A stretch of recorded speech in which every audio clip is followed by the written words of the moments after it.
Parce que-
Alors, bonjour, chers amis. Bonjour, chers amis. Je fais un petit live ce soir pour parler de l'élection présidentielle au Cameroun, l'élection de 2025, en octobre 2025.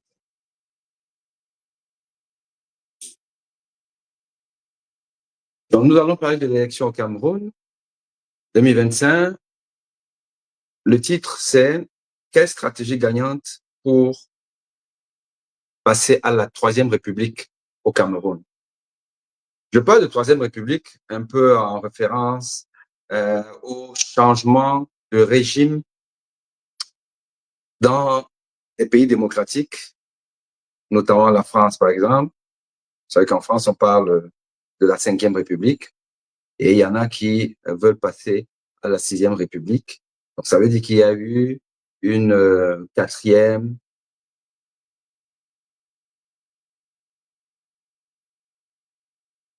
une troisième, une deuxième République. Et au Cameroun, je parle de Troisième République parce que je me réfère en fait aux présidents qui ont dirigé le Cameroun. Et il y en a eu déjà deux.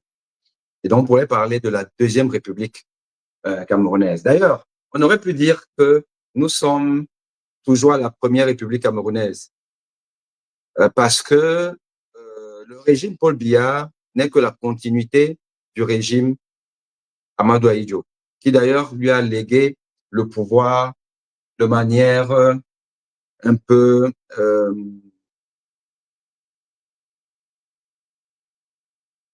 antidémocratique, je dirais, antidémocratique. Parce qu'en fait, en réalité, Ahmadou Ahidjo aurait pu provoquer une élection, aurait pu susciter même une élection en interne, même à l'UNC, qui était donc le parti unique du Cameroun à cette époque, parce que nous savons très bien que personne n'était vraiment d'accord avec la désignation de Paul Biya comme dauphin d'Ahmadou Ahidjo. Dans le sérail, tous les pontes du pouvoir de l'époque, Samuel Eboa, Aïssim Vondo, et bien d'autres. Donc, par exemple, on parlerait des Senghor Kwo, Toby Kwo, et Tekim Boumoua. Personne, même l'épouse Ahmadou Ahidjo, n'était pas d'accord que son mari, son épouse n'était pas d'accord que son mari fasse de Paul Biya son successeur constitutionnel, à qui il a laissé le pouvoir. Pour quelle raison? Nous ne sommes pas dans les secrets des dieux, mais on peut résumer, d'après ce qu'on sait, c'est que ce n'était pas le plus à même de continuer l'œuvre d'Ahmadou Ahidjo, qui, quoi qu'on dise, était un bâtisseur, était un passionné de ce qu'il faisait, était un travailleur et aimait à sa manière ce pays. Ahmadou Ahidjo aimait à sa manière ce pays et voulait le bien du pays. Bon, c'est ce qu'on peut se dire, surtout avec le recul de 43 ans que nous avons, et nous voyons où le Cameroun est aujourd'hui.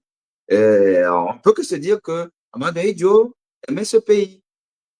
Il a pris le pays dans un contexte particulier d'une indépendance un peu forcée, parce que De Gaulle n'était pas prêt à laisser le pouvoir, et avec une opposition qu'on appelle dans les nationalistes, mais que les Français appelaient les maquisards, mais une opposition qui n'a rien à voir avec l'opposition d'aujourd'hui. C'était la vraie opposition, les nationalistes de tous bords, de toutes tribus camerounaises, qui se sont mis ensemble pour lutter pour l'indépendance du Cameroun. De Oumyobé à Ernest Ouandjé, en passant par Hussein Dafana, Félix Moumier, même le prélat Monseigneur Ndokmo, et bien d'autres. Mais malheureusement, pour eux, le peuple n'était pas éveillé, le peuple n'était pas uni, le peuple n'avait pas les armes nécessaires, ne serait-ce que quand je dis armes, c'est-à-dire le moyen d'indignation que nous avons aujourd'hui. Et nous sommes donc passés d'un développement autocentré, d'une politique de quinquennat et avec des comités agropastoraux, des entreprises qui poussaient ci et là, l'emploi qui était quand même plus important que ce que nous avons aujourd'hui, le plein emploi, je veux dire, une vision, une vision. Nous sommes passés d'une vision à un brouillard, de l'obscurité, de le manque d'ambition, le manque de sérieux. On est passé de ça à ça. De la dynamique positive d'un pays qui était autosuffisant alimentaire, un pays qui exportait son savoir-faire dans tous les domaines, un pays qui ne fait plus rien, qui a tué toutes les entreprises, qui exporte tout, qui a donné les clés de la boutique à l'étranger, qui a diversifié justement son protectorat. Il n'y a plus que la France, mais il y a aussi les autres puissances qui sont là. On a tout lapidé. On a cru au renouveau. On a cru à rigueur moralisation, mais on a laxisme et démoralisation. C'est ce qu'on a aujourd'hui. Et c'est pour cette raison que j'estime qu'en réalité, on n'est pas dans la continuité de la Première République. On est vraiment dans une rupture entre le régime d'Aïdjo et le régime de Paul Biya. Donc nous sommes en seconde république. Mais une seconde république qui s'accroche, qui s'arc-boute, qui veut se pérenniser, qui confisque le pouvoir, durer pour durer. Et non pas durer pour développer, comme on voit dans certains pays, tels que le Rwanda. On voit le Rwanda. Le Rwanda qui est dirigé depuis quelques décennies par une seule personne, M. Paul Kagame. Mais allez au Rwanda. Et vous comprendrez pourquoi le Rwandais lambda, que vous rencontrez partout, dans le taxi, dans les supermarchés, un peu partout, vous lui posez la question de savoir ce qu'il pense de Paul Kagame. Très sincèrement, je pense que 9 fois sur 10, les gars vous diront, pas de problème. Pas de problème avec lui. Oui, c'est ça aussi ce qu'on pourrait appeler une dictature éclairée, une dictature ambitieuse, une dictature patriote. Donc, la longévité au pouvoir en soi n'est pas forcément une tare, n'est pas forcément un handicap. Ça l'est et ça le devient lorsque on dure juste pour durer.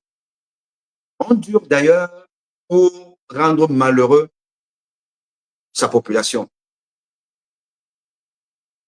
Ça devient délétère lorsqu'on dure uniquement pour soi et pas pour le peuple mandataire.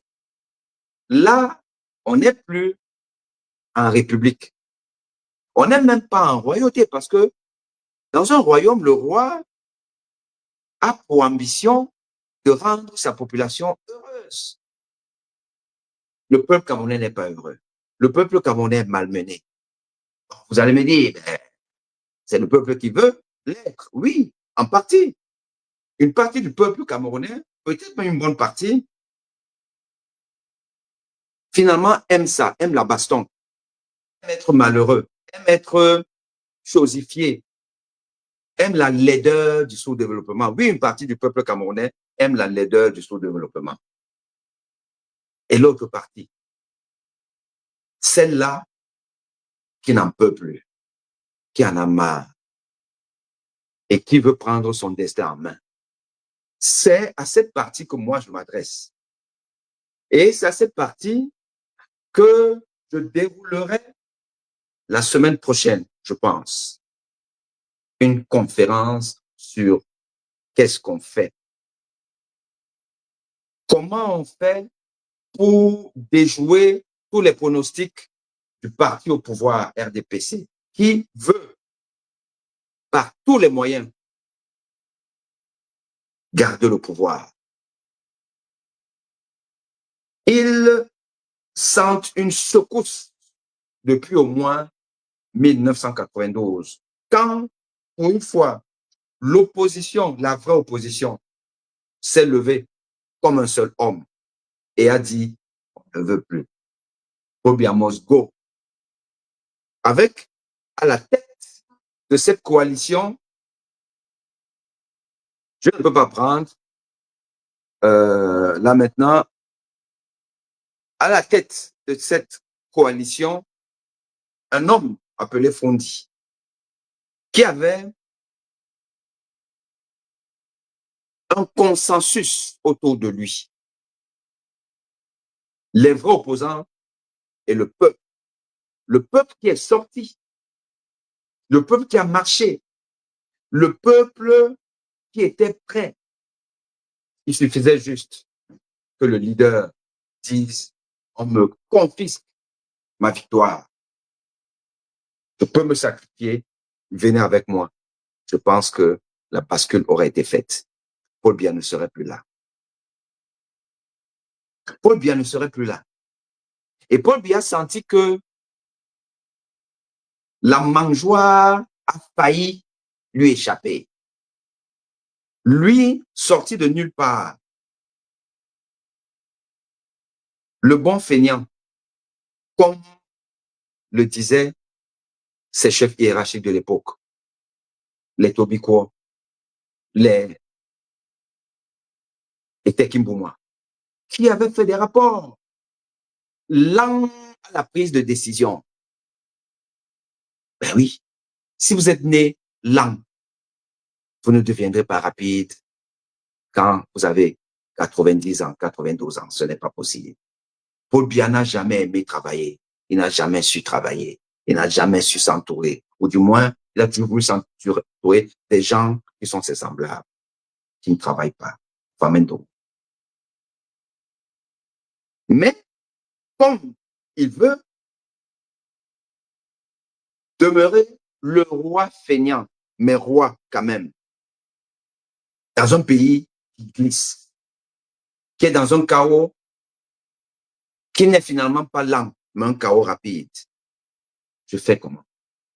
Je ne peux pas compter sur l'onction du peuple, sur la volonté du peuple, parce que quel que soit le niveau de zombification d'un peuple, à un moment donné, il acquiert une certaine lucidité et va vouloir un peu d'air. Donc, il faut mettre des mécanismes en place pour conserver le pouvoir. Ne tue pas au pouvoir qui veut, qui peut. Avait dit lui, Paul Biya, le roi feignant, lors d'une conférence à l'occasion de la venue de François Hollande au Cameroun. Et on sait que un de ces anciens soldats, Monsieur Albert Dzonga, nous a dit qu'après 92, Paul Biya a dit plus jamais ça. Plus jamais ça, vous ne me reprendrez plus, Paul Biya a dit. Et comme il n'a rien à faire, comme il passe ses journées juste à réfléchir comment conserver le pouvoir, mais Paul Biya a eu des années et des années pour construire un mécanisme machiavélique pour conserver le pouvoir. Il n'a que ça à faire. Il n'a pas réfléchi comment développer l'industrie artisanale, le tourisme.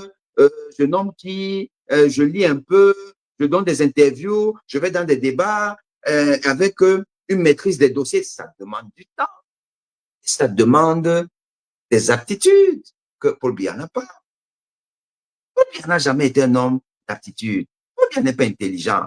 Paul Biya ne sait rien. Il est un roi feignant. Alors, le peu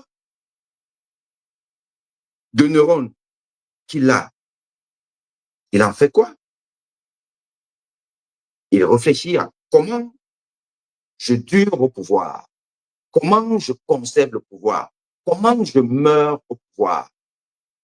Et il a commencé par s'entourer des gens comme lui, des semblables, des feignants, des gens pas intelligents, des gens au CV poussiéreux, qui savent que dans une république dynamique, vertueuse, ils sont des laquais, ils sont des vigiles, ils sont du n'importe quoi. Kwame Ndongo ne peut pas être même chef de service dans une république sérieuse. Je me répète, Kwame Ndongo ne peut pas être même, ne serait-ce que chef de service, même chef de bureau dans un pays sérieux. Ce n'est pas possible. Mais il est ministre d'État. Il faut le faire. Et Paul Biya sait le faire.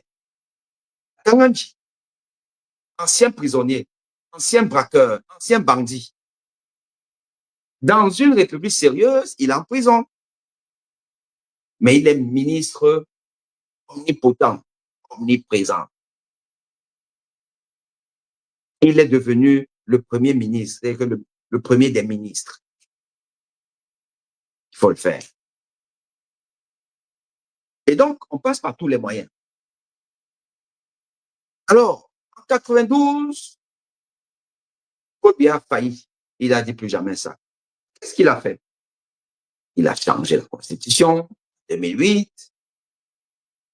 Il a refait des bizarreries en 2011. Il sait que le Camerounais a faim et il a affamé le Camerounais. Il sait que le Camerounais est égoïste. Il sait que le Camerounais, c'est moi et moi seul. Paul Biya a affamé les villages en piochant juste quelques représentants de villages qu'on appelle des élites, termes villageois au Cameroun, qui vont faire le boulot, le sale boulot, les Issa Chiroma, les Kavaï Djibril, les Ketia Cortés et tout ça là. Voilà les gens de Paul Biya pour maintenir des populations dans des états végétatifs. On abaisse le niveau d'éducation, Famen Nogo sait bien faire le boulot, les gens n'arrivent plus à réfléchir, vous n'avez qu'à voir dans les réseaux sociaux, vous lancez une discussion et vous voyez les réactions, les réponses des gens a priori sérieux. Vous voyez, vous vous dites, merde, celui qui avait dit que pour tuer une nation, on n'a pas besoin d'y larguer des bombes. Il suffit juste d'abaisser le niveau d'éducation et vous finissez ce peuple. Il devient un peuple qui ne réfléchit plus. Un peuple moutonnier que vous avancez avec. Vous ne pouvez pas me dire, c'est juste un aparté, mais pour vous illustrer mon propos, vous ne pouvez pas dire que vous n'êtes pas content d'une personne, un collègue ou autre. Vous avez une corporation ordinale, donc qui obéit à un ordre. Et vous dites que vous allez porter plainte à la personne à son ordre. Vous dites, voilà, le sujet n'est pas là une fois de plus. Et que des gens appartenant à cette corporation se sentent offusqués et vous rappellent que vous dénigrez la corporation, vous insultez la corporation, vous voulez porter plainte, c'est-à-dire que vous ne respectez pas la corporation. Vous avez affaire à un individu qui appartient à une corporation. Vous dites que vous allez porter plainte à l'individu, à sa corporation. Et les gens ont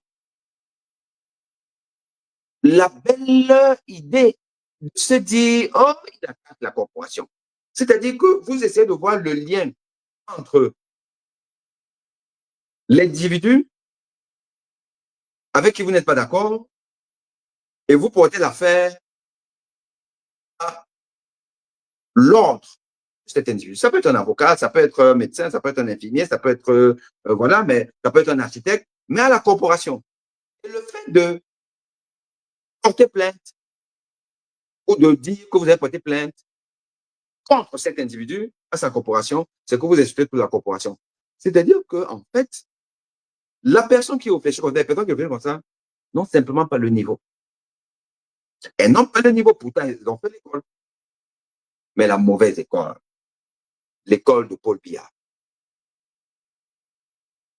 Paul Biya qui décide de maintenir un faux ministre à la tête, finalement, du ministère le plus important dans un pays sous-développé, le ministère de l'enseignement supérieur. Car d'ailleurs, comme à l'époque d'Amadou Ahidjo, il devait avoir juste un ministère de l'éducation nationale.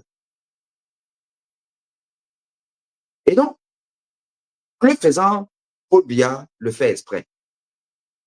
Diminuer le niveau de compréhension, affamer les enseignants, les paupériser, les rendre inaptes à distiller la connaissance. Et donc, la réception de ces connaissances par les apprenants prend un coup et le peuple est anéanti. Et c'est ça donc le rôle de Paul Biya pour rester au pouvoir. Et donc, après 2008, 2011, il y a eu 2018. Donc, c'est ce qui s'est passé en 2018. Il y a quand même eu des faux observateurs de Transparency International, des brigands, des voyous, des anciens prisonniers, des gens qui balaient la rue en Occident, se sont présentés au Camerounais comme des observateurs qui apprécient la bonne tenue de l'élection présidentielle au Cameroun. Ça vous amuse, ça doit faire pleurer. Monsieur Atanganji ne peut pas faire ça sans l'onction du tout Paul Biya. Ça veut dire que Monsieur Paul Biya, président de la République du Cameroun, démontre une fois de plus qu'il est un bandit, qu'il est un voyou, qu'il est un imposteur, qu'il est un méchant.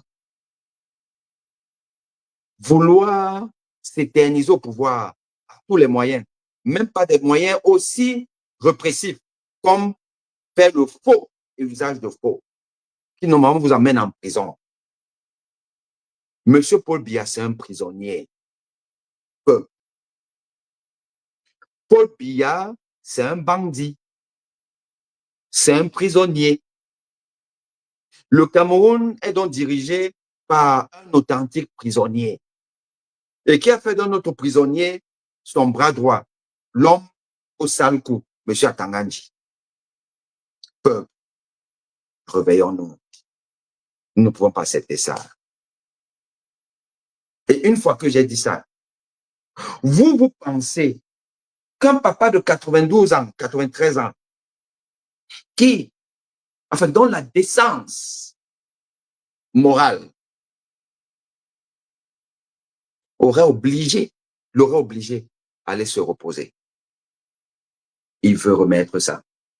Malgré toutes les alertes, malgré un peu vent debout, enfin, je vais dire demi-vent debout, malgré le clergé, l'Église catholique, qui a toujours été avec lui, et il a toujours composé avec cette Église, on le sait très bien, mais qui aujourd'hui le lâche, mais il s'agrippe, au point d'aller chercher des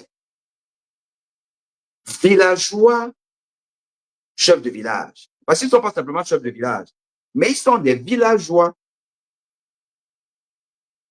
affamés pour venir leur faire dire des bêtises. Est-ce que vous réalisez jusqu'à quel point ces gens-là sont décidés que ici, là, c'est Mangodaï. On ne lâche pas. On ne bouge pas d'ici. Mais bouger pour aller où? C'est pour aller en prison. Vous imaginez la Troisième République arrivant, moi-même, nommé ministre des prisons, vous pensez que Famen Ndongo sera où? Sera un peu sérieux. Famen Ndongo sera où? Dans une république où Aimé Boni est ministre des prisons. Atanganji sera où? Nganou Djoumessi sera où? L'autre Tintin, ministre des Transports, qui est venu nous sortir une histoire de que, comme s'il contrôle, on ne sait pas trop quoi, qui contrôle dans un péage et tout. Il sera où? Tous, sans exception. Manaouda Malachi, mon ami, sera où? En prison. Et ils le savent. Donc, ces gens jouent leur bateau. Ils jouent leur bateau. Tout ça, c'est pour vous dire que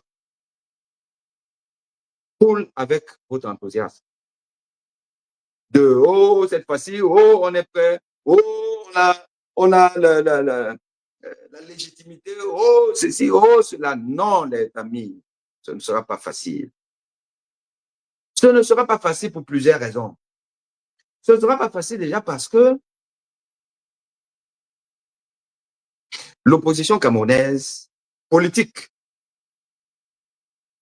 est en lambeaux, ne vaut pas grand-chose, constituée d'affamés et de peureux. L'opposition camerounaise, constituée de traîtres, d'affamés, de peureux, des gens qui n'ont aucune dignité, aucune notion de nationalisme, qui ont tourné le dos à nos parents, nos dignes parents nationalistes, qui se comptaient dans toutes les tribunes du Cameroun. L'opposition d'aujourd'hui a un déni de ce transfert de flambeau. Regardez comment il se comporte. Aujourd'hui, il n'est pas question pour moi de citer des noms, mais vous connaissez vous-même. Vous savez de qui nous parlons. Une honte. Une opposition incapable de parler d'une seule voix. Chacune des factions proclamant sa certitude de gagner l'élection. Gagner quelle élection? Mon Dieu. Où? Quand? Dans quel pays? Le pays de Paul Biya et sa bénédiction par des chefs villageois, pas ceux-ci, qui sont des affamés, n'ont plus aucune puissance. Mais ceux du début de son magistère, Paul Biya est parti dans toutes les provinces, dans tous les villages. On lui a donné tous les Ngrimba du Cameroun. Et vous pensez donc que c'est facile? C'est facile. Et puis ce monsieur-là, malgré tout, on peut dire tout ce qu'on peut dire. Ce mec-là, il est encore debout. Il respire encore. Paul Biya respire encore. Encore que même son cadavre peut diriger le Cameroun, un pays de zombifiés. Combien de fois, lorsqu'il a encore un taux d'oxygène sanguin suffisant, vous voyez Paul Biya en train de dire ou de faire dire par l'autre Atango, qu'on appelle Atangana, le monsieur irrecevable. Vous imaginez Paul Biya en train d'accepter que Atango irrecevable annonce que, bon, cette fois-ci, Paul Biya est battu. Camerounais. You are crazy. Vous imaginez Paul Biya accepter ce qui n'a pas accepté en 1992? Vous n'étiez pas né. Tous ces gens qui vocifèrent dans les réseaux sociaux en disant que cette fois-ci, c'est notre tour. On va gagner tout. Est-ce que vous êtes normaux? Non, vous n'êtes pas normaux. Et si les leaders ne vous disent pas la vérité, c'est qu'ils sont irresponsables. Ça ne va pas être comme vous pensez que ça va être. Il y a beaucoup de signaux. Tango Moulinex joue sa survie. Il a l'avantage d'avoir les armoiries de la République, d'avoir une espèce de légitimité, d'avoir les moyens de répression.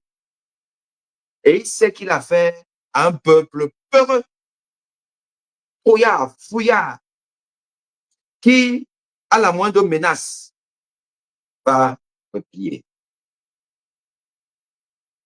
Il sait que le peuple est divisé par un tribalisme délétère. Ou c'est que si ce n'est pas nous, ces personnes, on laisse le type là. Paul Biya le sait, Tango le sait. Vous n'avez qu'à voir les réseaux sociaux.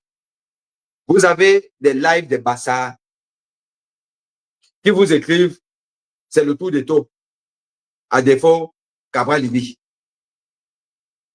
Vous pensez qu'ils ne savent pas que Cabral Libye, c'est un vendu? Vous pensez qu'ils ne savent pas que Kamal Libye, c'est un ancien indique? Vous pensez qu'ils ne savent pas que Kamal Libye a reçu l'argent du RDPC en 2018? Ils savent ça. Mais ils n'en ont rien à cirer. Ils ne savent pas que ton fils, c'est un homme méchant, puisque quelqu'un qui soutient le vieillard Paul Biya ne peut qu'être méchant. Ce n'est pas possible autrement. Mais la fibre tribaliste, c'est un bazar. Donc, c'est lui ou personne. Quand vous avez ça, vous avez des gens fanatiques du MRC qui ne veulent rien comprendre. C'est seulement lui, pas pour des raisons objectives, simplement parce que lui, il a décidé que, sans vouloir regarder, sans vouloir réfléchir. Et puis, vous apportez une certaine réflexion qui questionne certaines positions, prises de position. Personne n'est infaillible, personne n'est parfait. Mais comme un essaim d'abeilles, les gens vont tomber sur vous.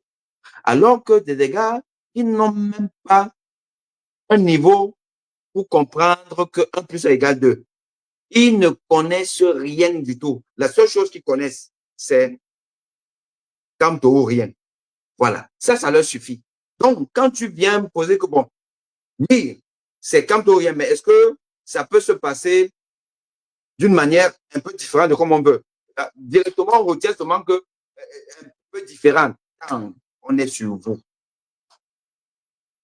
Mais ça n'a jamais gagné une élection. L'optimisme exacerbé, non pragmatique, n'a jamais gagné une élection. Le souhait de voir partir Paul Biya n'a jamais fait partie Paul Biya. Nous devons tenir compte de tout ça. Nous devons tenir compte de ce que le match qui va se jouer en octobre, c'est un match.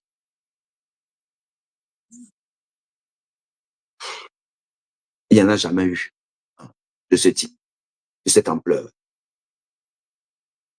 Et que ça va se jouer à cause d'une.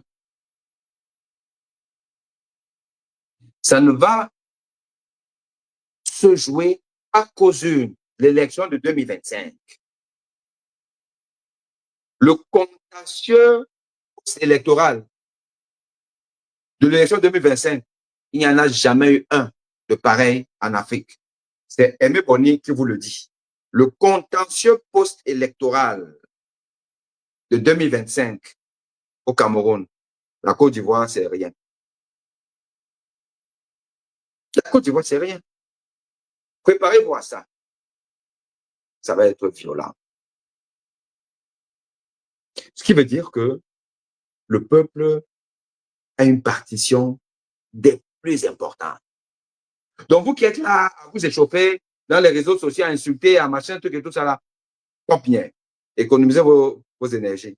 Vous en aurez besoin. Parce que ça va être chaud. Moi, j'ai une approche de comment nous devons aller à cette élection. J'ai écouté, j'ai lu des voix dissonantes. J'ai fait une synthèse. Je connais l'approche de mon estimé frère, jeune frère, mais brillantissime, Patrice Nouma. Je connais son approche. Je connais l'approche de M. Franklin Yamsi. Je connais l'approche des leaders sérieux, les leaders politiques, j'entends. J'écoute ci et là. Je peux vous assurer que j'apporterai ma modeste contribution. Par les yeux, c'est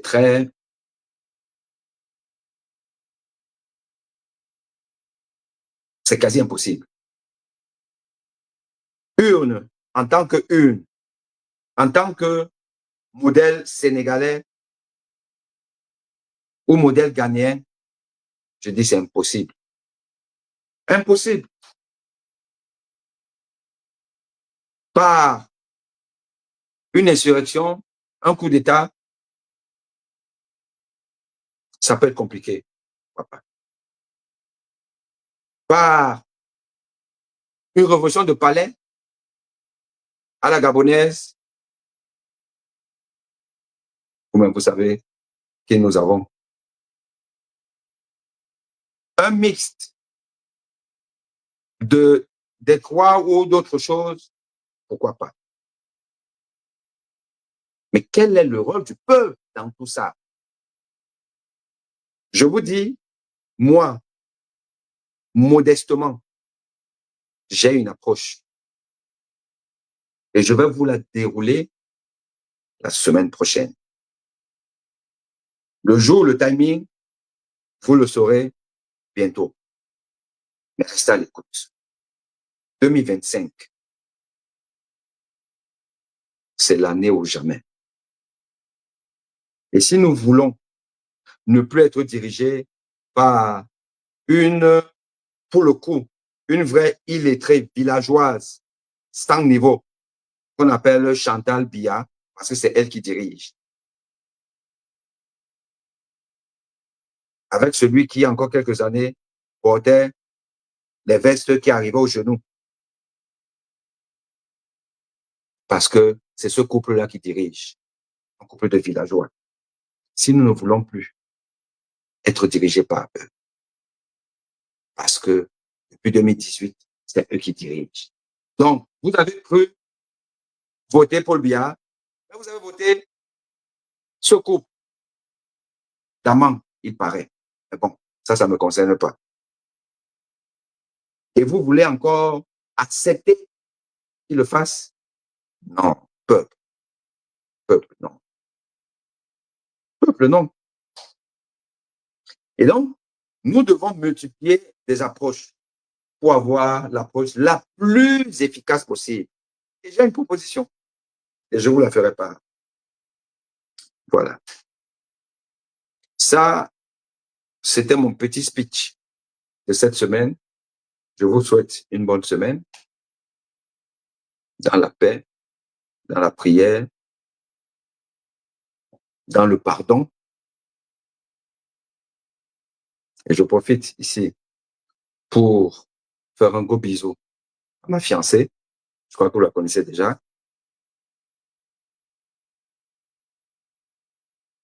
Seuls les imbéciles restent cramponnés à leur ego. Tant qu'il n'y a pas mort d'homme, faites tout pour trouver une solution. Mais ne soyez pas faibles. Ne soyez pas faibles. Soyez forts. Soyez accrochés à vos principes de dignité. Revendiquez le respect de votre dignité. Parce que l'homme est un loup pour un l'homme. L'homme est un loup pour l'homme. L'homme profite toujours de la faiblesse ou de la distance, l'indifférence de l'autre pour continuer à lui faire mal. Sachez dire non. Je ne suis pas d'accord avec ça. Soyez ferme. Et c'est quand vous allez l'être que l'autre en face va vouloir aller dans la négociation, comprendre pour finalement aplanir les malentendus. Soyez fort. Mais soyez un homme de pardon. Tendez la perche. Et je dis, c'est bien dommage que sur le plan politique, qu'on ait des hommes politiques qui disent aimer le peuple, qui disent vouloir changer, disent vouloir faire autrement, diriger autrement.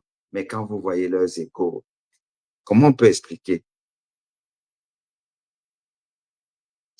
une telle position irascible d'un monsieur pourtant intelligent comme Elie Bilobé à propos du MRC et M. Camto. Comment vous pouvez expliquer ça?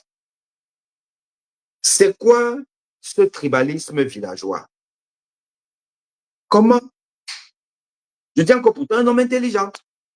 Quelqu'un qui veut chasser Paul Biya. Mais il décide de le faire sans une composante importante de la sociopolitique camerounaise.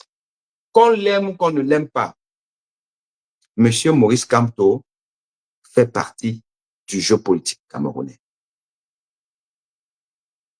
Le MRC, qu'on l'aime ou qu'on ne l'aime pas, fait partie du jeu politique camerounais.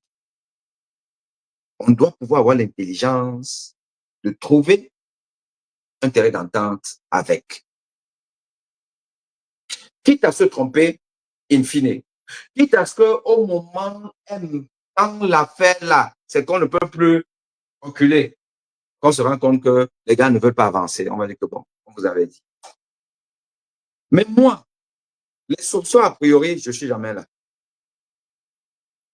J'écoute les gens, j'écoute les théories des uns et des autres, mais je me dis, je suis Thomas. Moi, je suis un Thomas. Je vous ai déjà dit, moi, je suis un Thomas scientifique. Et je suis un Thomas tout court. Tu ne m'apportes pas la preuve, tu vas loin. Moi, j'ai la preuve que M. Cabral Libi n'est pas sérieux. Je pense qu'aujourd'hui, tout le monde a cette preuve. Je vous l'avais déjà dit. Moi, je vous dis que si vous ne m'écoutez pas, vous êtes dans le ndem. Et vous allez me pleurer après. Je vous rappelle une chose, c'est qu'en 2018, octobre 2018, le jour de l'élection présidentielle, moi, j'étais scrutateur à Douala, à Bonapriso. J'ai fini là-bas. J'ai assisté à une scène terrible où la représentante de l'ECAM voulait tricher. Après avoir compté les votes de chaque candidat, c'est moi qui écrivais sur le tableau le vote par candidat. Dans mon bureau de vote, Kamto était premier, talonné, je dis bien talonné, par le bilan négatif de Paul Biya. C'est vous dire que le peuple camerounais a un problème. Les autres venaient loin derrière, mais bon. Pour écrire, faire le rapport dans le document final, le fameux document qui va donc marcher jusqu'à arriver chez M. Irrecevable à Cour constitutionnelle. Et l'ECAM a voulu faire le rapport avec un crayon qu'on appelle généralement les crayons, parce que je m'adresse à tout le monde, vous comprenez. Le crayon qu'on efface avec la gomme. Alors qu'il y avait des stylos indélébiles. Et il y a un des scrutateurs qui a fait la remarque. Et la dame dit non, on va utiliser ça. Et c'est là où je me dis, mais tiens, comment ça? Il y a un stylo, madame, prenez un stylo indélébile, un stylo à billes. Elle insiste. Et il y a une petite discussion, un blocage. Le RDPC vient à la recourse de l'ECAM. Puis, le gars qui représentait Univers, ce jour-là, bon, écoutez, c'est déjà parce qu'effectivement, on a fini tard. Écoutez, laissez qu'elle écrive, avec ça, on doit rentrer. Je dis que, monsieur, ah bon? Vous dites que vous êtes l'opposition. Et vous venez valider une tricherie, puisque, à partir du moment où on écrit au crayon, vous savez, une fois qu'on a tourné le dos, les gars, ils changent. Je suis sûr que si vous allez faire une inspection, ça s'est passé comme ça dans certaines Paul Biya a plusieurs mécanismes de tricherie. Donc, le type de Cabral Libi a voulu favoriser la tricherie ce jour. Quand je vais sur le plateau de Afrique Média, parce que j'étais invité là-bas, ce jour-là, j'ai commenté l'élection sur le plateau d'Afrique Média avec les Jamen, Messanga Nyamding et d'autres panélistes.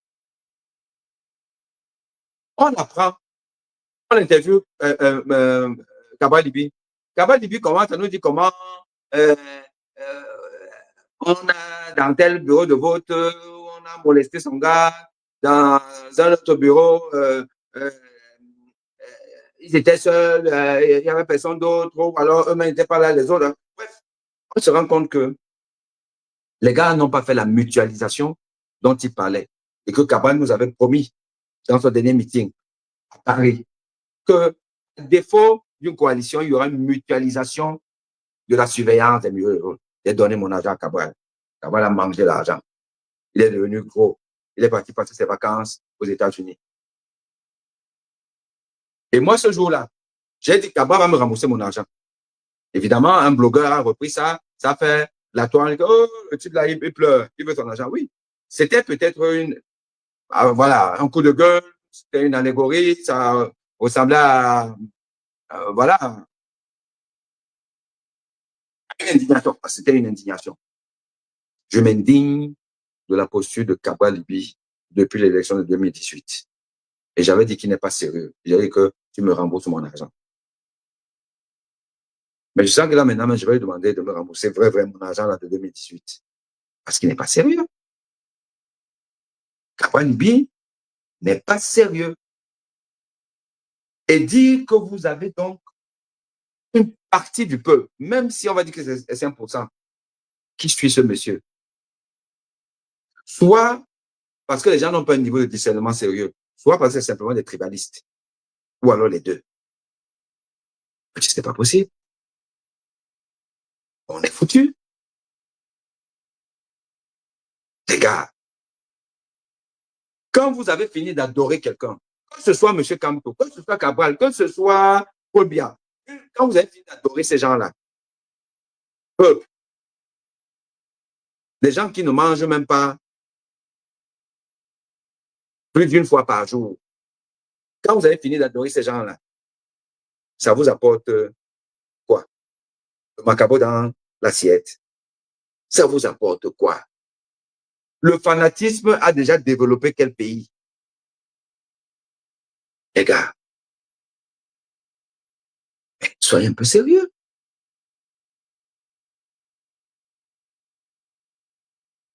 Donc, nous devons absolument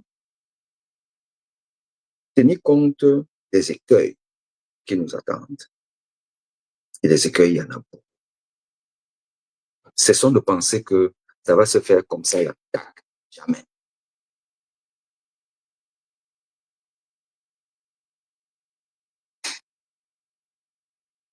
Bien, chers amis, je vous dis à la semaine prochaine avec ma proposition d'entrer en campagne présidentielle. Quelle approche? Comment on fait? Quand? Quel timing? Avec qui? Avec quel acteur on le fait? Restons connectés. Restons focus. Ok, les amis? Voilà. Donc, moi, je n'ai pas prévu prendre des gens. Il y a quelqu'un qui veut sur TikTok, parce que là, il faut que je parte. Je prends certainement une seule intervention rapide, être synthétique, puis je close ce live spontané.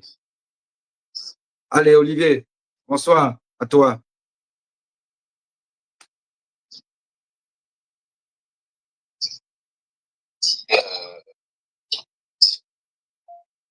Maintenant, je ne sais pas pourquoi. C'est comme vous reprochez réellement à Cabral. Bon, moi, je me dis que les Camerounais reprochent Cabral parce qu'on a vu que c'était un homme qui venait d'une société de la basse classe, on va dire comme ça. C'était un débrouillard qui a réussi à se hisser au sommet de la pyramide. Mais non, Cabral, moi, je pense que ses idées ne sont pas mauvaises. Maintenant, j'aimerais savoir ce que vous lui reprochez, parce que je n'étais pas là à un certain moment, parce que vous avez développé des idées, mais je n'ai pas suivi ce dont vous lui reprochez. Alors, peut-être bon, c'était pas vraiment le sujet, mais comme ça, de manière ramassée, Ouais. de manière ramassée, qu'est-ce que je reproche à Cabral? Vous savez, moi, j'ai toujours dit, je pense que les gens connaissent mon idée là. Et il y en a qui reprennent ça. Je dis que par définition, dans un pays de tyrannie, le Cameroun est une tyrannie. On peut prendre ça dans tous les sens. Le Cameroun, c'est un pays de tyrannie. C'est quoi un pays de tyrannie? Un pays de tyrannie, c'est un pays où il y a une interdiction d'opinion contraire à la bien-pensante institutionnelle.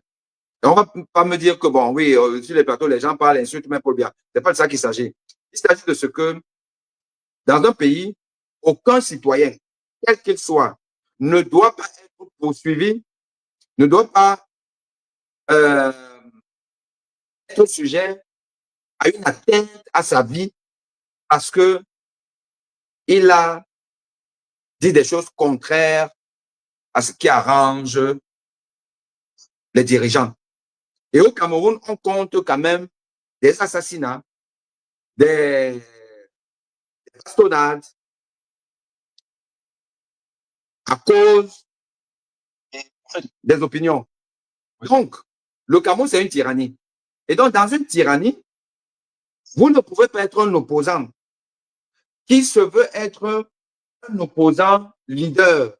Parce que si on dit au Cameroun, bon, quels sont, allez, citer les trois plus grands opposants au Cameroun à l'heure actuelle? Évidemment que beaucoup de Camerounais vont compter Cabral parmi, pour preuve, on va dire qu'il était troisième à l'élection présidentielle précédente. Vous ne pouvez donc pas être un opposant dans une tyrannie comme le Cameroun et n'avoir jamais été interpellé, n'avoir jamais eu une atteinte à sa liberté, être à la limite même dans des milieux feutrés avec les bourreaux. Ça n'existe pas. Si vous l'êtes, ça veut dire que vous composez avec le pouvoir. C'est ça qui est ça. Je me dis qu'il n'est pas considéré comme une menace aux yeux du RDPC. Raison pour laquelle il n'est pas interpellé peut-être de cette façon. Bon. Moi hein, comme je dis toujours, hein, c'est bien que les gens viennent participer à mes lives. Et ça, je n'ai pas le problème. Mais je voudrais que les gens fassent souvent des efforts pour élever le débat. Parce que moi, j'ai pour vocation d'éclairer le peuple. Je fais partie des gens qui ont pour vocation d'éclairer le peuple. Donc, je veux des discussions, franchement, qui avancent. Parce que quand vous dites il n'a pas été il n'a pas été interpellé parce qu'il n'est pas une menace pour le régime. Vous voyez qu'en en français facile, vous dites exactement ce que nous pensons. C'est-à-dire qu'il fait partie d'une excroissance du parti au pouvoir. Il fait partie des proposants comme lui-même il se définit. Donc, un vrai opposant n'est pas proposant dans une tyrannie. Voilà. Un vrai opposant, il est opposant, il est dissident, il est embastillé, il est menacé. C'est de ça qu'il s'agit. Donc, je m'attire seulement à cet argument-là parce que le sujet, c'était pas Cabral en tant que tel, pour dire que non, Cabral n'est pas un opposant. Non, Cabral, on ne peut pas compter sur lui. Pour preuve, lui et ses partisans disent ouvertement qu'ils ne peuvent pas coaliser avec un parti, quoi qu'on dise, est quand même important dans le paysage politique camerounais. Donc, d'emblée, moi, quand vous dites que je ne peux pas me mettre d'une manière ou d'une autre avec Maurice Kamto et le MRC, c'est déjà une bêtise. Et deuxièmement, l'argument que vous prenez, il est fallacieux. Dit que lui, il a été au pouvoir. Mais bon Dieu, les gens vous ont sorti le nombre de dirigeants des pays qui ont été membres d'une équipe gouvernementale précédente. Et vous en avez partout. Vous en avez partout au Sénégal, au Ghana, ou je ne sais pas trop, au Niger, et ainsi de suite. Donc, c'est fallacieux comme argument. Vous pouvez tenir ce genre d'argument. Si vous tenez un argument comme celui-là, ça veut dire que vous n'êtes pas sérieux. Et donc, c'est une raison supplémentaire pour dire que M. Cabral Libi, il n'est pas sérieux. Donc, pour moi, il ne fait pas partie des gens sur qui nous devons compter pour chasser le pouvoir en place. Bon, essayons un peu de revenir au MRC parce que je pense que M. Kamto avait organisé des sélections à l'intérieur de son parti, disant que n'allait pas être comme des dirigeants qui s'éternisent à la tête du parti. Et par la suite, les maîtres Ndoki, avec tous ces jeunes-là, se sont présentés pour être les représentants à la prochaine élection. Mais les choses ne se sont pas passées comme prévu, quitte à ce qu'ils ont quitté finalement le parti. Et lorsque vous observez cette attitude à l'intérieur du MRC, êtes-vous sûr que si M. Kamto accède au pouvoir, est-ce qu'il aura des habitudes différentes de ceux qui nous dirigent actuellement? Très bonne question. Question pertinente. Et moi, j'ai déjà eu à répondre à cette question. Vous savez, je fais partie des gens sur qui tout le monde tire. Je fais partie des gens de la société civile camerounaise sur qui tout le monde tire. Je vais vous expliquer pourquoi. Nous sommes dans un pays quasi exclusivement de fanatiques. Hein. Vous avez les fanatiques cabralistes. Vous pouvez tourner n'importe comment. C'est Cabral ou rien. Ils ne se posent pas la question, bon, est-ce que tout ce qui fait bien et tout ça là, ils sont seulement là. Vous avez des fanatiques de M. Kamto. Vous pouvez dire n'importe quoi. D'ailleurs, ils sont même prêts à vous zigouiller parce que vous avez dit quelque chose qui n'arrange pas trop la bien-pensante du MSC. Vous avez les fanatiques de Paul Biya. C'est le pays où il y a le plus de factions fanatiques, le Cameroun. Donc, quand vous êtes un homme du milieu, vous êtes sûr que tout le monde tire sur vous. Mais vous savez que le RDPC de Paul Biya et puis son recteur ont voulu me zigouiller. Les kabbalistes, ils m'insultent tous les jours. Alors que je suis même culturellement un bassa. Les camtoïstes, non, oui, mais vous savez comment ils m'insultent sur les réseaux sociaux. On m'insulte partout. Parce que les gens ne sont que fanatiques. Moi, l'une des critiques que j'ai eu à faire contre M. Kamto, le professeur Kamto, qui est un universitaire, je le fais de manière très décomplexée, parce que je pense sur le principe qu'un universitaire, c'est quelqu'un qui est prêt à la contradiction. Et que M. Kamto peut comprendre que moi, en tant que son collègue universitaire, je peux ne pas être d'accord avec lui sur certains points. Et donc, j'avais dit que cette histoire de neutraliser la dissidence, j'appelle ça comme ça, bien l'opposition, dans l'opposition, que représentait l'avocate Ndoki et puis Maître Tamfou, que pour moi, c'était pas bon. Que ce n'était pas bon. Et à partir du moment où on sait qu'ils n'ont pas suffisamment de poids et personne n'a le poids de M. Kamto au MRC, que c'était même plutôt une bonne chose qu'ils aillent même aux élections pour montrer une certaine démocratie naissante dans un parti qui veut accéder au pouvoir. Mais ils m'ont tassé. C'est ça le problème du Cameroun. Le problème du Cameroun, c'est le manque de discernement, le fanatisme, le tribalisme, la méchanceté, l'égoïsme et tout. C'est ça le problème. Donc, moi, pour résumer, oui, je suis d'accord qu'il y a des choses à reprocher à M. Kamto, comme il y en a à reprocher à tout le monde. Et que le MSC a intérêt à neutraliser tous ces fanatiques. Parce que c'est ça qui peut empêcher l'adhésion de ce peuple spectateur qui n'attend qu'être rassuré. Voilà. Oui, bonjour, vas-y, Eden William. Merci Olivier pour ta contribution. Je me dis que nous-mêmes, nous les Camerounais, nous ne voulons pas le changement. Je peux apporter des arguments qui vont dire ce que je veux dire, ce que je dis. Parce que pour des gens qui ont vécu sur le joug d'un système de plus de 41 ans, à savoir c'est un système de 50 ans, et qu'aujourd'hui, à un an, je veux dire à quelques mois des élections, qu'on soit encore à tergiverser de qui sera le candidat, qui ne sera pas le candidat, j'ai dit l'opposition n'est pas sérieuse, particulièrement M. Kamto. Je vais dire pourquoi. Pourquoi aujourd'hui, M. Kamto va aller aux élections présidentielles? Le code électoral est déjà juste pour lui.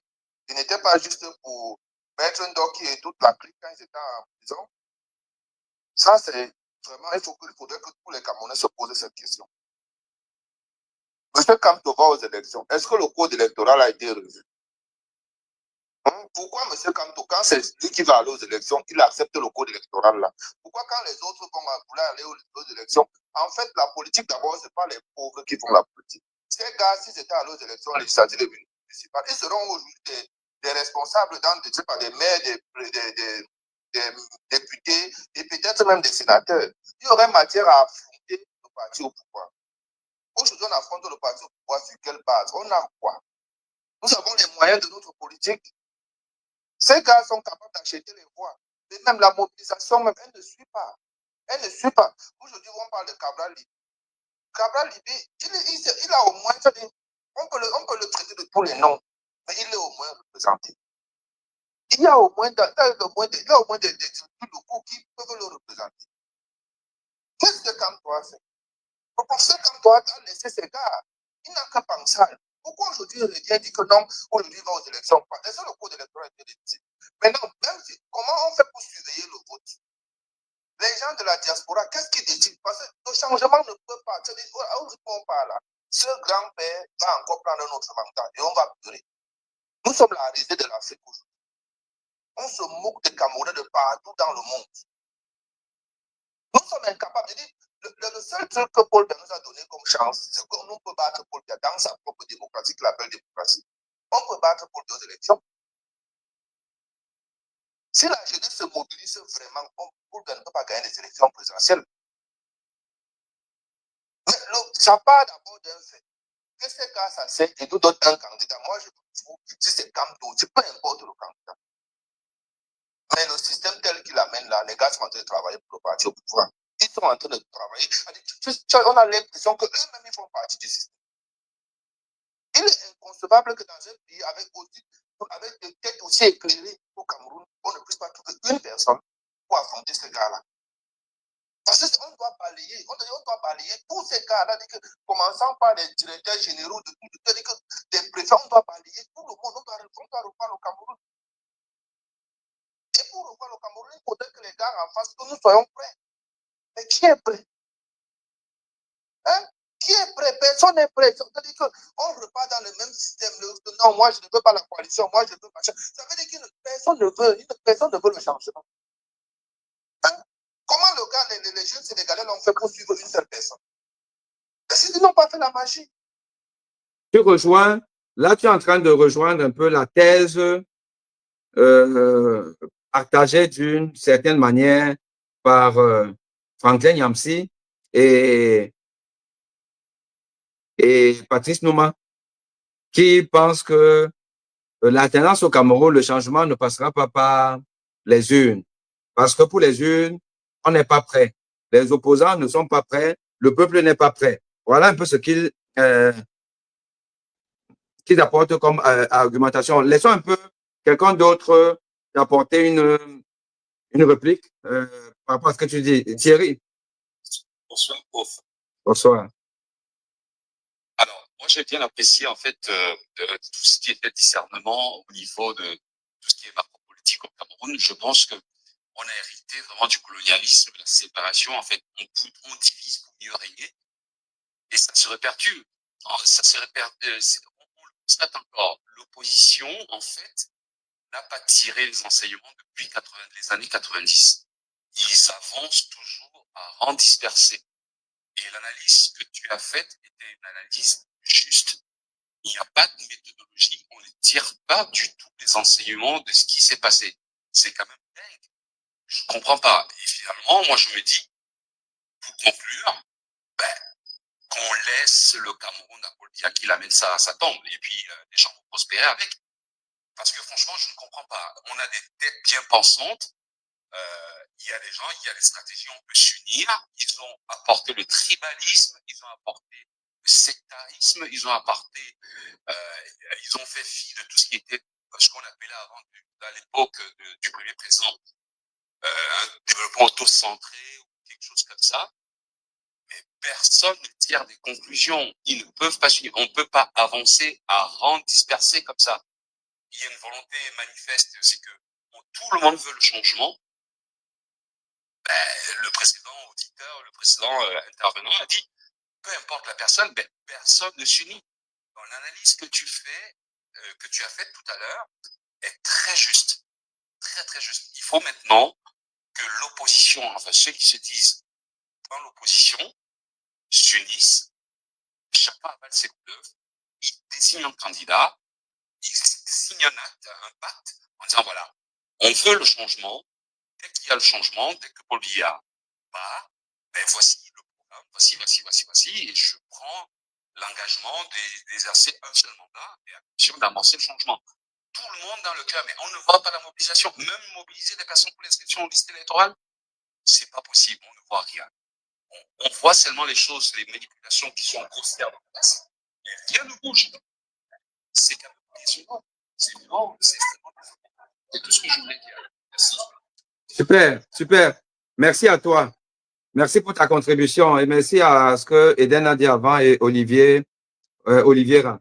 Alors, il y a Pénaud, tu es là, je te donne la parole après Marlise. Marlise, tu veux dire quelque chose?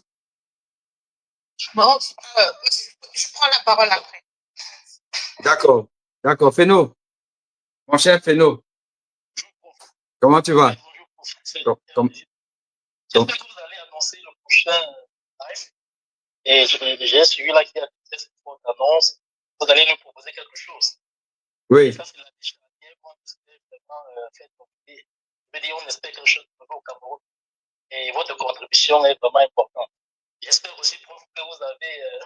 Je suis un peu avec vous d'apprécier votre. Je sais pas si je dois appeler ça la bataille des réseaux sociaux avec celui que vous appelez votre fiancé. Mon fiancé. On a un ennemi.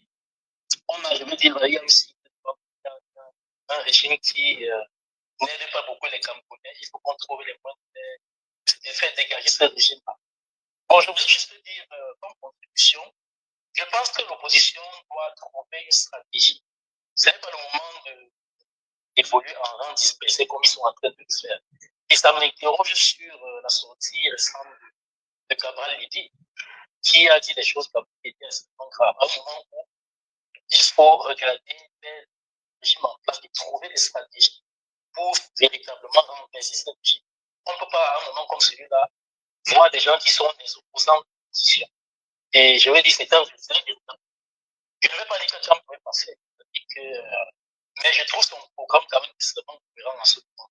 Et comment est-ce que je lis l'opposition? Je lis un peu l'opposition sous je vais dire, sous le regard du parti en place. Quel est l'opposant qui crée suffisamment de problèmes, qui met suffisamment de bâtons dans le régime en place? On peut regarder l'opposition sur ce prisme-là.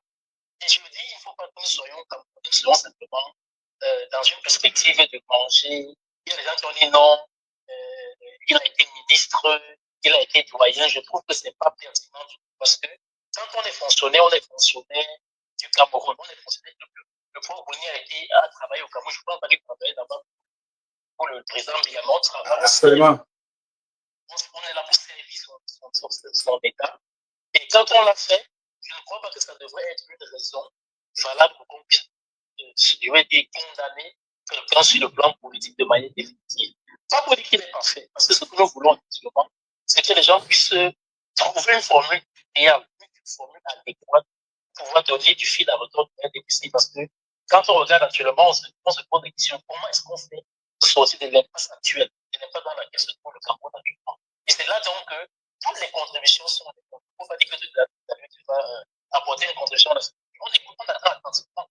Chaque Camerounais devrait réfléchir dans ce sens. Est-ce qu'on est content de la situation critique dans laquelle se trouve notre pays 65 ans après les indépendances? Ça nous interpelle. Et je me dis, la formule, ce que nous avons fait de manière institutionnelle, ce sont les élections. Est-ce qu'on peut battre un DPC en ce moment? Je me dis peut-être, on peut utiliser la méthode de l'UDC dans le nôtre, qui bat de manière systématique les DPC. Vote, contrôle des votes, suivant des votes. Et je me dis peut-être à ce niveau, on peut avoir un espoir. Donc, je vais m'arrêter un peu là. Ok, merci Feno. Merci Feno. En réalité, vous savez, moi, ça m'amuse hein, quand j'en parle. Vous votez, vous surveillez votre vote. Il faut contrôler votre vote.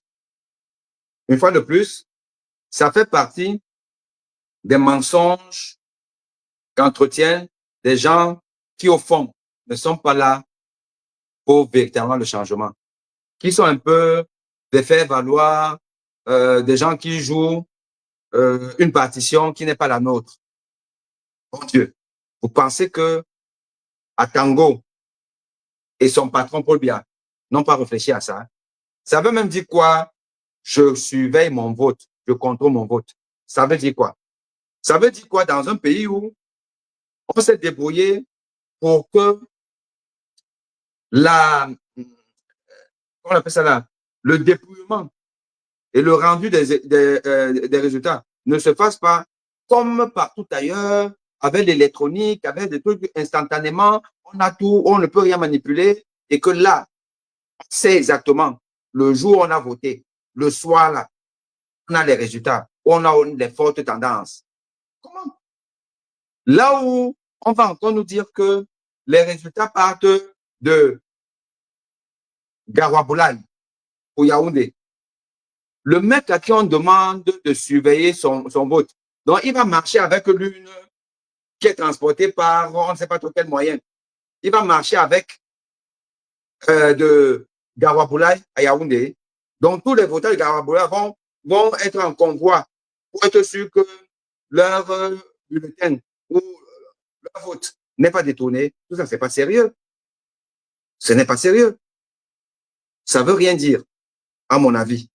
Il faut penser autrement. Et je dis encore que moi, dans ma proposition que je ferai la semaine prochaine, je tiens compte de tous ces écueils-là. Allez, donc Marie a dit qu'elle, c'est après. Donc, c'est Soleil qui prend. Après, il y a Aristide, et puis Marie va clôturer, et on va arrêter le live. Oui, bonsoir, professeur. Bonsoir. J'ai écouté ton intervention, parler d'opposition. Moi j'aimerais qu'on arrête de parler même d'opposition. Parce que aujourd'hui, malheureusement, l'opposition, c'est plus un leurre qu'autre chose. Je ne vais pas t'apprendre la politique du Cameroun. On a vu en 2004 et tout, l'opposition et tout s'était rassemblé, avait voulu faire des choses. Et après, chacun est parti de son côté parce que ça l'arrangeait pas. Malheureusement, aujourd'hui au Cameroun, on a des gens qui ne jurent que par eux. C'est-à-dire que si ça ne passe pas par eux, alors rien ne pourra se faire au Cameroun. On voit les présidents des grands partis dont on cite les noms depuis tout à l'heure, je ne vais pas les citer, on les connaît tous, qui nous disent, quand vous les écoutez, que ce soit sur Facebook, à la télé, sur TikTok, c'est soit vous faites avec moi, soit vous laissez. Je ne vais pas m'associer aux autres, je ne vais pas. En fait, on n'a pas cette présence d'esprit au Cameroun, malheureusement. Nos hommes politiques n'ont pas cette présence d'esprit de se dire, j'ai peut-être un bon programme, mais l'autre a peut-être un charisme, une aura meilleure que la mienne, et il est peut-être plus populaire que moi, alors je vais m'allier à lui. Malheureusement, on a des gens qui ne pensent qu'à leur personne et qui ne pensent pas au peuple. C'est pour ça que moi, aujourd'hui, par exemple, je suis séduit par le discours du Bakina Keremouna qui nous dit, voilà, donnez-moi la place, je viens 7 ans, je vais essayer de refonder les choses, je vais essayer de remettre les choses en place, et en 2030, je laisse la place à d'autres personnes. Moi, ce discours me plaît plus. C'est quelqu'un qui se met au service vraiment du Cameroun, et non au service de sa propre personne. On l'a vu en 2018. Il s'est mis de côté, il a laissé la place à Maurice Kamto. Voilà quelqu'un qui sait se sacrifier. Mais aujourd'hui, quand vous écoutez les autres, c'est non. Moi. Et comme je disais tout à l'heure, c'est Eden tout à l'heure qui le disait, et j'ai beaucoup aimé, le code électoral n'a pas changé. Pourquoi est-ce qu'on refuse aux gens de se présenter aux législatives, aux municipales, etc., et non se présente aujourd'hui au présidentiel? Qu'est-ce qui a changé entre les deux? Absolument rien. Pourquoi les gens n'ont pas cette décence de dire, je vais d'abord faire passer le pays avant tout? C'est d'abord le pays. Pourquoi ils n'ont pas cette grandeur d'esprit? C'est comme aujourd'hui, je dis, aucun parti politique au Cameroun n'a l'ancrage politique qu'a le RDPC. Le RDPC n'a même pas besoin de voler les élections présidentielles. Parce qu'il y a certains partis qui ne sont pas représentés dans certains endroits du Cameroun. Je suivais encore très bien une interview de Paul King qui disait que voilà, il est arrivé avec le parti qui soutenait à l'époque et tout à Kribi, ils n'ont même pas pu faire un meeting parce qu'il n'y avait pas assez de sympathisants et de militants. Alors pourquoi le RDPC aurait besoin de voler? Sachant qu'aujourd'hui, l'opposition, il va en disperser. Ils vont gagner haut la main. Peu importe le candidat que le RDPC va présenter, ils vont gagner haut la main. C'est triste à dire, mais c'est une réalité en fait. il faudrait qu'on impose à nos hommes politiques de s'asseoir autour d'une table et de pouvoir discuter. Aujourd'hui, si on veut réellement le changement qu'on appelle de toutes nos forces au Cameroun, on doit imposer, on doit obliger nos hommes politiques, nos opposants, comme ils se prétendent opposants, à s'asseoir autour d'une table et à discuter. Parce que s'ils ne le font pas, laissons le RDPC continuer à ce qu'ils nous disent un jour, bon, on en a marre, on laisse le pouvoir à quelqu'un d'autre. Tout simplement. Soleil, permets-moi de te relancer. Hein. Dans les commentaires, plusieurs personnes disent, ça c'est un sardinat. Donc moi, je te pose la question. Et puis, on a le droit, hein. On a bien le droit de supporter un régime qui est plutôt le bourreau du peuple. On a le droit, si on a des arguments. Alors, tu reprends quoi? Je pense que j'organise des panels très souvent et ma position est claire. J'ai toujours dit aux gens, je ne suis pas là pour répondre aux gens qui font mes taxes de sardines. Moi, j'ai tout grandi. En fait, ma politique, je la suis depuis les années 90. J'ai grandi dans la famille politique de Jean-Jacques Kindi avant qu'il ne quitte son parti et qu'il aille au DPC. Aujourd'hui, je soutiens le bâtonnier à Kérémouna. Je n'ai jamais été sardinard. Mais je suis contre les gens qui vont nous dire qu'en 42, il ne s'est rien passé au Cameroun. Il y a des choses qui sont bien quand même au Cameroun. Il ne faut pas non plus mentir là-dessus. Il y a des choses qui sont bien. Mais est-ce qu'on aurait pu faire plus? Oui, ça c'est un autre débat. Mais les gens qui ont venu, c'est un sardinat. Qu'est-ce qu'il y a de bien au Cameroun? Cite-nous un peu deux choses qui sont bien au Cameroun. Bien au Cameroun, si je te dis, par exemple, le nombre d'universités entre 80 et 2000 aujourd'hui, quand même, le nombre d'universités a considérablement monté. Donc, a considérablement augmenté. Si on parle, par exemple, toi, tu es dans le domaine de la santé, entre les années 80 et les années 2000, le nombre de dispensaires, des centres de santé, il y a quand même... Soleil, permets...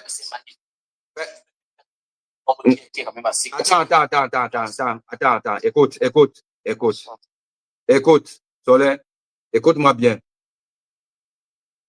Oui, maintenant, je comprends pourquoi les gens te disent que tu es un sardinat. Bon, tu sais que ici, là, hein, bon, c'est un peu c'est sympathique, hein, enfin, sympathique, c'est pas ça le mot, mais bon, nous sommes des... Bonsoir, s'il te plaît, permets-moi, Félix, d'aller jusqu'au bout. Nous sommes Camerounais et nous devons connaître et nous adapter à la réalité et au langage camerounais. Effectivement, tu es un sardinat. Tu tiens le discours des sardinats, donc tu es un sardinat. Je ne sais pas toi quel âge tu as, mais je trouve que c'est pathétique. Tu es un gros sardinat, mais très subtil dans son langage. Parce que moi, j'ai eu du mal à te cerner. Mais tu es un sardinat. L'argument des sardinats, c'est celui-là, c'est l'argument villageois de Famendongo. On a beaucoup d'universités, on a beaucoup d'hôpitaux et tout. Tu es un sardinat. La quantité n'a jamais fait la qualité. Et tu es en train de parler à quelqu'un qui est médecin et enseignant. Tu es en train de m'insulter. Tu es en train de nous insulter. Tu insultes le peuple camerounais. Qui c'est qui fait ça? Tu insultes le peuple camerounais. Tu devrais avoir honte. Je ne sais pas toi quel âge tu as. Tu devrais avoir honte de dire qu'il y a plusieurs universités au Cameroun. Tu as suivi peut-être, ou peut-être tu n'as pas suivi, le professeur Abba Oyono, qui est universitaire comme moi, hier à Equinox, qui disait déjà, quel est son salaire, qui disait qu'on doit fermer toutes les universités. On laisse peut-être une. Tu as peut-être suivi la sortie du président de l'Ordre des médecins, qui a dit que toutes les universités doivent fermer, on laisse une. Donc, plutôt, ce n'est pas la peine. Vous tuez ce pays avec vos faux discours méchants. Nous sommes dans un pays où il n'y a pas d'hôpitaux, il n'y a pas d'université. Ce n'est pas les universités, ça. Nous sommes derniers du CAMES. Tu as compris ça? Dernier du CAMES. Dernier le Tchad. Je dis bien dernier. Mon université de Douala, c'est encore pire. La dernière des universités. L'université de N'Djamena a eu peut-être 75% de réussite. L'université de Douala, de monsieur, mon assassin, mon bourreau, 26%. Et tu oses parler de... il y a quand même des choses qui ont marché. Et tu vas citer quoi? Tu cites justement ce qui ne marche quasiment pas. Et tu viens de citer dans le live d'un universitaire qui a tenu un propos justement pour dire qu'il n'y a rien au Cameroun. que l'éducation a été ramenée à sa plus petite expression pour tuer un pays. Et tu oses venir citer des choses comme ça là. Il faut aller faire ça dans vos lives villageois, pas dans mes lives. OK? Si vous n'aimez pas le Cameroun, ne venez pas nous démontrer ici là que oui, vous assumez que vous n'aimez pas le Cameroun. Et tu parles d'Akere Mouna. Certes, Akere Mouna, il a été élégant en faveur de M. Kamto en 2018. Et je tiens même à te dire que c'est parce que Akere Mouna s'est rallié à Kamto. Je ne connais pas très bien les tractations là-bas, mais nous, regardons ce qu'on nous montre. Parce que Akere Mouna s'est rallié à Kamto, j'ai pris une position officielle sur le plateau de STV en appelant tous les autres à se rallier à Kamto. Et j'ai voté Kamto en 2018, entre autres, parce qu'il a pu convaincre Mastodonte, Akere Mouna et Feu Pendekoka. Pour moi, c'était des arguments solides pour rallier. C'est pour ça que je n'arrive pas à comprendre que le peuple camerounais ne se rend pas compte que le ralliement ou alors la coalition des leaders politiques va mécaniquement booster la dynamique positive contre Paul Biya. Mécaniquement. Donc, il a fait ça, c'est tout à son honneur. Maintenant, dire que c'est le seul qui dit qu'il vient, il fait ses 7 ans, il s'en va. Déjà, un, je ne suis pas sûr que ce soit le seul. Et deux, je ne sais pas si tu es naïf. Tu veux que je te parle du militaire qui est en Guinée-Conakry? Tu veux qu'on parle du Tchadien? Tu veux qu'on parle même de Lingingema? Tu as déjà vu des gens qui arrivent à la mangeoire, c'est sucré. Ils respectent ce qu'ils ont dit.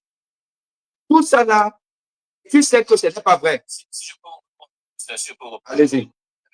Ça veut dire que tu es en train de nous dire que les autres opposants vont arriver et ils ne vont pas suivre leur programme dans ce cas. Je peux vous redonner exactement le même argument. Je suis d'accord avec toi. Mais je peux aussi ne pas être d'accord parce que l'argument le moins respecté par les hommes politiques dans le monde, c'est justement l'argument de la durée de séjour à la présidence. Et tu le sais très bien. C'est l'argument qui... La différence, c'est que c'est le seul aujourd'hui qui le dit. Quel autre homme politique aujourd'hui le dit? Alors, je dis que je m'en fous qu'il soit le seul. Je m'en fous qu'il soit... Il n'est pas le seul dans le monde. Moi, je suis dans une dimension mondiale. Dans le monde, je t'ai cité des gens. Ça n'a jamais prospéré. Félix, tu as la parole. Bonsoir à tous. Mais je te donne la parole. Félix, s'il te plaît, sois un peu succinct parce qu'en réalité, il y a Aristide qui est là avant toi, à qui je devais donner la parole. D'accord. D'accord. Territorialement, le Cameroun est un argument qui décrit exactement que le RDPC est un parti qui démontre et qui montre à suffisance que c'est un parti né des cendres de l'ancien BNC qui était parti unique. Mais dire aujourd'hui que c'est le seul capable de couvrir toutes les élections, ce n'est pas vrai. C'est un argument de démobilisation. Deuxième chose, lorsqu'on a statistiquement démontré, on peut couvrir 75% des bureaux de vote et avoir 90% des résultats. Je recommence. On peut couvrir 75% des bureaux de vote et avoir 90 à 95% des résultats. Parce qu'il y a des régions, et c'est pour ça que l'État ne veut pas donner la liste définitive. Il y a des régions où il y a à peine 50 inscrits, à peine 40 inscrits. On ne simplifie pas. Mais c'est des régions très reculées, difficiles d'accès. Et où, parfois, on vous dit que c'est le socle climatique dans certaines parties. Alors, stratégiquement, une certaine répartition des ressources permettrait à l'opposition de couvrir 90% des zones permettant d'avoir un résultat en temps réel. Deuxième élément, 2018 a été moins bien préparé que 2025. 2018, certains ont vu un roublard à 18 RDPC. Ils se sont préparés aujourd'hui pour 2025. 2018, on n'avait pas entendu pour ça, Maurice Kamto a annoncé un budget pour la campagne. Il y a une grande partie qui était sur le propre, une autre partie sur donation et autres. Et il a compris qu'une campagne électorale, c'est beaucoup d'argent. On en parlait, pour Saboni, dans un de nos lives sur Facebook, où on disait qu'il fallait mettre en place suffisamment d'argent pour pouvoir aller à cette confrontation. Et c'est ce qu'ils sont en train de faire. Alors, je suis surpris que chaque fois, les démarches tendent à convaincre, à mobiliser et à aller à cette bataille, que d'autres aient un langage plus roublard et plus manipulateur qui vise à démobiliser et à briser l'élan de conciliation. Dernier élément sur lequel je vais remonter, c'est de dire oui. Toi et moi, professeur Bonny, on a fait des plateaux là-dessus. La nécessité ou l'urgence d'une coalition de la opposition. Mais on a convenu qu'une coalition, ce sont ces gens-là qui doivent eux-mêmes se convaincre que voilà de bons candidats. Parce que sur le plan des primaires, nous ne sommes pas stratégiquement, nous ne sommes pas outillés à organiser des primaires de l'opposition. C'est aussi simple que ça, parce que qui va voter? Est-ce que les membres du RDPC pourront voter pour les primaires? Qui sera le collège électoral? Et quel sera l'organe compétent de juger d'un quelconque contentieux lié aux primaires à l'opposition? Alors, venir dire aux gens, ouais, il faut l'union de l'opposition, je pense qu'on a dépassé cette étape. S'il fallait faire une coalition, il fallait le faire avant fin 2024. 2025, on est dans la dernière ligne droite et on n'a pas le temps à perdre. Il faut conscientiser ramener le peuple à la conscience, le sensibiliser et lui faire comprendre les enjeux, les véritables enjeux de ce qui se passe en 2025. Vouloir démobiliser, diviser les masses, sortir des arguments, j'ai envie de dire des arguments fallacieux qui vont décourager les uns. Non, ce n'est pas le moment et c'est un perdant. Voilà. Je vais d'abord m'arrêter là. Merci. Merci beaucoup, Félix. Aristide, tu as la parole de manière assez brève et puis on va clôturer ce live parce que j'ai des obligations professionnelles après. Mais déjà, mon petit commentaire, Félix. Non, en fait, moi, hein, j'ai la conviction qu'il n'y a pas qu'un seul moyen pour battre le parti au pouvoir, celui qu'utilise, et puis c'est tout à son honneur et c'est même bien, le MRC ou même d'autres partis. Je ne pense pas.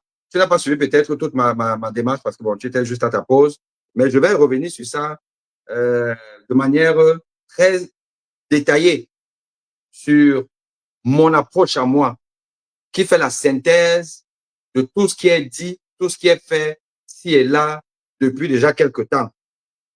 Et je vous dirais comment est-ce que moi je pense qu'il faut aller vers la Troisième République.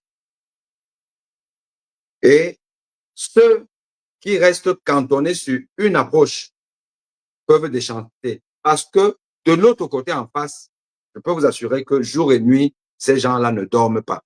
Aristide, vas-y, tu peux faire 3 minutes et puis on va arrêter le live. Merci à toi. Est-ce que Aristide est là? Oui, bonjour. Juste pour rappeler à M. Soler, parenthèse, que le même Paul-Éric King avait tenu des propos outranciers qui devraient le mener en prison en disant qu'il avait proposé au professeur Camp de prendre les armes après 2018 et que celui-ci avait dit non. Il faut souvent le rappeler. Donc, il faut faire attention à l'expression, surtout quand on vient dans les laves de certaines, pour pouvoir parler de certaines choses qui concernent la République. On parle de République. Les moments des élections les élections devraient être un moment de réjouissance, d'abord quand je dis réjouissance populaire, mais dans lequel beaucoup de personnes devraient pouvoir s'éduquer, s'édifier. lire les programmes, parce que c'est ça le plus important. Que ce soit un moment où chacun, le RDPC, lui, n'a que son bilan à défendre. Les autres partis ont des programmes, je crois, qui sont déjà là. Le MRC a fait son programme depuis des années, il a réactualisé, il évolue. PCRN aussi a le sien, je crois, via le livre de M. Cabral Libi. Il faut s'édifier, c'est très important de les lire, de lire tout ça, de comprendre aussi dans les rouages et de lire ce que la République offre, parce que les républiques, ce sont des lois. La Constitution, c'est qu'elle dit, c'est qu'elle offre, c'est qu'elle propose, pour que les débats soient enrichissants, et non les avis à deux balles où on parle de tel a fait ceci. Que le MRC veuille faire une levée de fonds, ça c'est connu, c'est mondial, et puis heureusement qu'ils le disent même d'ailleurs. Que les autres partis essaient de trouver d'autres moyens de financement, chacun parle de ce qui est tout à fait normal, mais il faut que ces choses soient publiques et rendues. Par contre, il ne faut pas que certaines viennent ici nous faire croire que tout est bien, tout est rose, et que je pense que pour beaucoup, quand ils parlent de, je me souviens d'une expression, du changement dans la continuité. Hein? Ça me fait sourire, ça me fait rigoler, parce que moi, j'ai vécu les élections de 92. Et j'ai même vécu, il faut que beaucoup se rappellent un peu du discours du président Paul Biya à la veille, à l'avènement des élections, de la démocratie. Il avait demandé à tout le monde dans un congrès, je crois que c'était à Bamenda ou je ne sais plus où, de s'attendre au grand changement de notre pays. Les gens oublient. Tout est bien, tout est bien, c'est écrit. La République ne commence pas aujourd'hui. Alors, que chacun essaye d'apporter du sien dans le débat démocratique en parlant de ses convictions et surtout de son candidat et du programme de son candidat. C'est très important. Plutôt que de venir perdre le temps dans les diversions, ramener les autres dans les choses, les tribalistes et tout. Personne ne pourra tuer personne. Je dis ça à tout le monde et j'en rigole. Parce qu'aujourd'hui, les Bamileke font les enfants avec les bêtis, les doigts, les patati et patati. Ces enfants, on va les mettre où? Personne n'aura le courage de tuer quelqu'un dans notre pays. Ça marche. Il faut que les gens se mettent ça en tête. Bonne journée, bonne soirée à tous. Merci Aristide. Marlise, tu conclus donc, et puis on se dit au revoir. Bonsoir, Doc. Je peux donner ma place à Emaro, s'il vous plaît? Non, parce que là, je peux plus faire monter quelqu'un. Je suis obligé de conclure. On va revenir sur ça. Bon, si tu gardes ton avis pour une autre fois, il n'y a aucun souci. Donc, je dis merci à tout le monde. Merci d'avoir participé à ce live spontané. Et on va continuer à réfléchir, à discuter ensemble, à trouver des voies et des moyens pour passer à autre chose. Nous devons passer à autre chose. C'est humainement pas possible d'avoir le trio Paul Biya, Ngongo, Chantal Biya à la tête de notre pays après octobre 2025. Et le super premier ministre Tangandji. Ce n'est simplement pas possible. Nous devons tout faire si nous sommes intelligents. Et nous ne le faisons pas pour le voisin, nous le faisons pour nous-mêmes, parce que dans tous les cas de figure, chacun est victime de la gouvernance de Paul Biya. Chacun a déjà été victime, de près ou de loin. Et on peut faire autrement. On peut vivre autrement. On peut vivre dans un beau pays. Faisons tout pour cela. Je vous dis merci. À très bientôt. Ciao, ciao.